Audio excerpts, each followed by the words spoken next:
공사를 한 적도 없고 무거운 것을 들인 적도 없는 집인데 어느 날 부엌벽에 금이 갔다면 무엇을 의심하시겠습니까? 원인은 그 집이 아니라 아래층에 있었고 그것도 몇 년이나 지난 일이었습니다. 아래층에서 벽 하나를 뜯어낸 것이 전부였거든요. 그 금은 지켜보는 이틀 사이에도 더 벌어졌습니다. 뜯긴 벽은 아래층인데 갈라진 벽은 왜 위층이었을까요? 제가 직접 조사하고 검토했던 사례를 바탕으로 만들었습니다. 어느 단지, 어느 집인지는 말씀드리지 않습니다. 비슷한 일이 여러 곳에서 반복되고 있어서 다들 안전하게 사시는데 보탬이 되면 좋겠다는 마음으로 꺼낸 이야기예요. 끝까지 보시면 앞으로 인테리어나 리모델링을 하실 때 무엇을 챙겨야 하는지 감이 잡히실 겁니다. 다들 아시는 데서 출발하죠. 오래된 벽돌집은 벽돌이 곧 기둥이라 함부로 못 건듭니다. 그런데 콘크리트로 지은 건물은 사정이 다르죠. 무게는 콘크리트 벽과 바닥이 받고 벽돌은 방을 나누는 데 씁니다. 벽돌로 칸막이를 세운 아파트라면 새 집이든 오래된 집이든 대체로 이 구조고요. 도면에도 힘을 받지 않는 벽이라고 적혀 있으니 인테리어를 하면서 이 벽은 뜯어도 된다고 판단하죠. 여기까지는 틀린 말이 아닙니다. 그런데 그 분류에는 아무도 말해주지 않는 단서가 붙어 있습니다. 안전한 대한민국을 위해 구독과 좋아요 부탁드립니다. 그 단서는 시간입니다. 도면은 건물을 다 지은 그날의 이야기거든요. 콘크리트 슬래브는 멈추지 않고 수십 년에 걸쳐 천천히 내려앉습니다. 오래된 집에서 장롱 문짝이 안 닫히고 삐걱거리는 걸 보셨을 겁니다. 장롱도 시간에 따라 변형이 일어났기 때문입니다. 눈에 보이지 않는 변형의 결과입니다. 그럼 그 아래에 서 있던 조적벽은 어떻게 될까요? 여러 사람이 무거운 보트를 머리에 이고 가는 장면을 떠올려 보세요. 양쪽 끝의 키 큰 사람들이 무게를 거의 다 받고 가운데 키 작은 사람은 손만 뻗은 채 따라갑니다. 그런데 양쪽 사람들의 팔이 조금씩 내려오면 어느 순간 보트가 가운데 사람 머리에 얹히죠. 그때부터 그 사람도 무게를 나눠지는데 조적벽이 딱 그 가운데 사람과 비슷합니다. 도면에는 비내력벽으로 표현되어 있지만 실제로는 받침대가 되어 있는 겁니다. 오늘 이야기의 핵심이 이 대목입니다.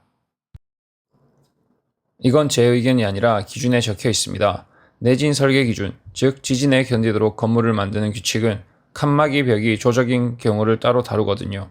힘을 받지 않는 벽으로 설계했다면 기둥에 영향이 가지 않게 일부러 틈을 만들어 두라고 합니다.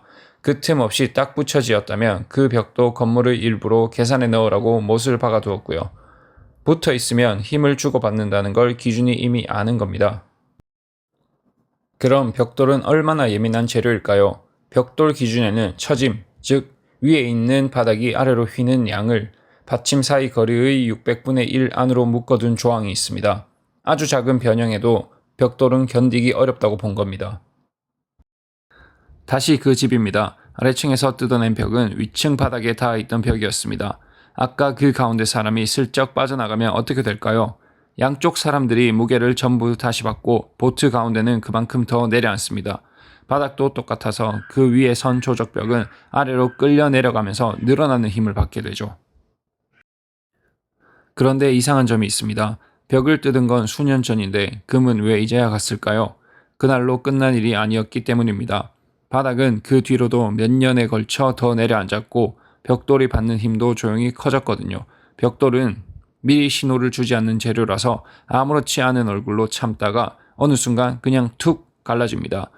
그래서 몇 년 동안 아무 일 없었다는 사실은 안전하다는 증거가 되지 못합니다. 그럼 우리는 무엇을 보고 판단해야 할까요? 그건 조금 뒤에 정리해 드리겠습니다.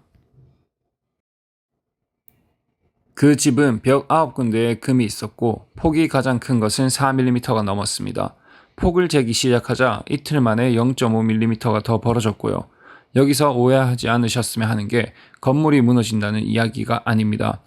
바닥이 주저앉을 위험은 낮게 보고 진짜 문제는 벽돌벽 그 자체예요. 벽돌벽은 옆에서 미는 힘에 아주 약하거든요. 세워둔 책이 손끝만 대도 일정 각도가 넘어가면 갑자기 넘어지는 것처럼 벽도 조금만 틀어져도 통째로 쓰러질 수 있습니다. 그럼 금을 메우면 될까요? 원인이 그대로면 메운 자리가 다시 갈라집니다. 바닥은 여전히 내려앉는 중이니까요. 원인이 된 자리를 먼저 풀고 벽을 다시 쌓는 것이 순서입니다. 지금부터는 여러분이 가져가실 부분입니다. 벽을 뜯기 전에 무엇을 해야 할까요? 먼저 관리 주체에 알리고 필요한 신고나 허가 절차를 반드시 거치셔야 합니다. 나중에 문제가 생겼을 때 여러분을 지켜주는 장치거든요. 그 다음은 준공 도면에서 그 벽이 어떤 벽인지 확인하는 겁니다. 다만 도면에 칸막이라고 적혀 있어도 거기서 끝내지 않는 편이 좋습니다. 인테리어나 공사하시는 분들도 이 부분은 같이 챙겨주시면 좋겠습니다. 나중에 문제가 생기면 결국 서로 곤란해지니까요. 그런데 그 벽을 꼭 없애야 할까요? 아파트는 위아래가 이어진 구조물이라 웬만하면 그대로 두는 쪽이 안전한 방향입니다. 넓게 쓰고 싶으시면 통째로 트는 대신 통로만 내는 방법도 있어요. 그래도 꼭 트셔야 한다면 각파이프 같은 것으로 그 자리를 대신 받치는 보강이라도 잡고 들어가시는 편이 낫습니다. 어디를 얼마나 받칠지는 건축구조기술사에게 의뢰하시면 되고 아무 계산 없이 그냥 없애는 것만은 피하시면 좋겠습니다.